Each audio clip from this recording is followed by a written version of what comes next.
This is Fat Bee Man, and I'm going to show you something that's very simple, but I've had an awful lot of requests. There's a lot of people that's starting to raise their own queens in their backyard, and I hear this stuff, they're going to put a marshmallow in it. Don't do that. We're going to make queen candy here, and I'm going to make a small amount. So basically what we're going to do, we're going to use just plain powdered sugar. We're going to put a small piece in here, and we want the size of just about half the size of a softball. All right, we'll set that over here. Now this is just Karo syrup. This is just a cheap brand. This is the only 2 ingredients you have to use. Now some of the old beekeepers used to put a few granules of salt in there. I don't like it because this queen candy is basically it's an entrance for the queen to get into the hive. It's a time release threshold is what I call it. And if you make this here too soft or too hard, that affects the time it takes for that queen to get in. Now you want to use a small amount in here, about the size of half the size of a golf ball of this liquid Karo syrup is all this is. This is a corn syrup. And this is the only place I would use corn syrup. It's just in small doses. Now I'm going to get this with, I'm using a fork, and I'm slowly going to mix this up, and I'm going to get it to the right consistency. See how I'm going around? I'm starting to get it. It's like a runny snot right now, and we want to get it to where we can form a solid piece out of it. All right, I'm going to keep mixing this up. Now, when you get it to this point here, you might have to add just a little bit more Karo syrup, but you want to do it in small amounts because it takes a little bit of this to go a long ways.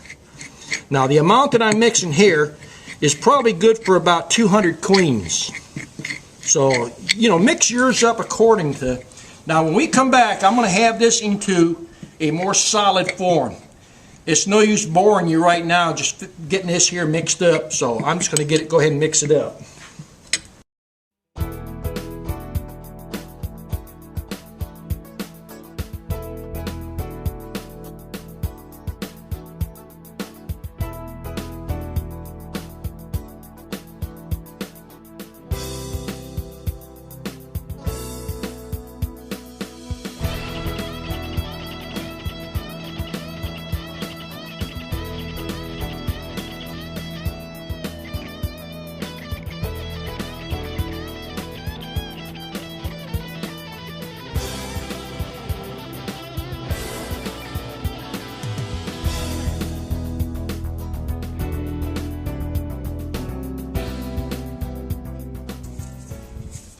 So it's starting to come together.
Now, you want to touch this here?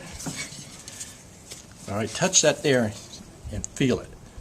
You feel the stickiness just as it releases your fingers? You want to keep rolling this until you don't get that stickiness or that tackiness. The tackiness is what I'm judging it by. Once you touch it with your fingers, you don't feel tackiness. Then you're getting it to the right consistency. Now, this is the consistency that I'm making to release queens in 2.5 to 3 days. Now, just a little bit more there. And you felt how it felt just a little tacky. You're going to feel this here. All right, now feel that there. Very little tackiness. See the difference in that? When you're making queen candy, it's all about, you know, the feel of it. Right now, I'm see my hands clean. We're not getting tackiness. Now, here's one thing we're going to do. We're going to load up a queen cage. Now, this is very important here. Get you, I don't like to use a sharp knife. Get you a dull butter knife. If you're going to do a whole bunch of queens, what I usually do is roll this out like a sausage. And then just cut you off a piece. You want about 3/4 inch piece. You want to put it in your queen cage just like so, and put it down in there. Put your finger up in here, and then squeeze this down in here. See how you form it right in there? You form it into that cavity. Once you got it in that cavity, take your knife and just clean it off, just to make it look neat. Now here's the most important part. When you put this screen on, if you have a customer coming into your bee yard and he's going to pick a queen up, you put this on here just like that. If you're going to ship it in the mail, cut you a 1-inch square of wax paper and put the wax paper over here, because you don't want this here to leak out or to start to melt or even get on to the next, because you're going to line up cages. You'll put 15, 20 cages in a shipping box, and that way it helps prevent it. Always put the wax paper on the ones you ship. I don't bother with the ones I'm going to hand to a customer. Then all you do is take you a T50 stapler, put your staple in each end, like so. See, now you're ready to go. Now, the next video I'm going to show you how to catch the queen and how to put a mark on her. This queen is ready to go in the mail, the U.S. Post Office. You like that video? This is the Fat Bee Man. Appreciate you watching.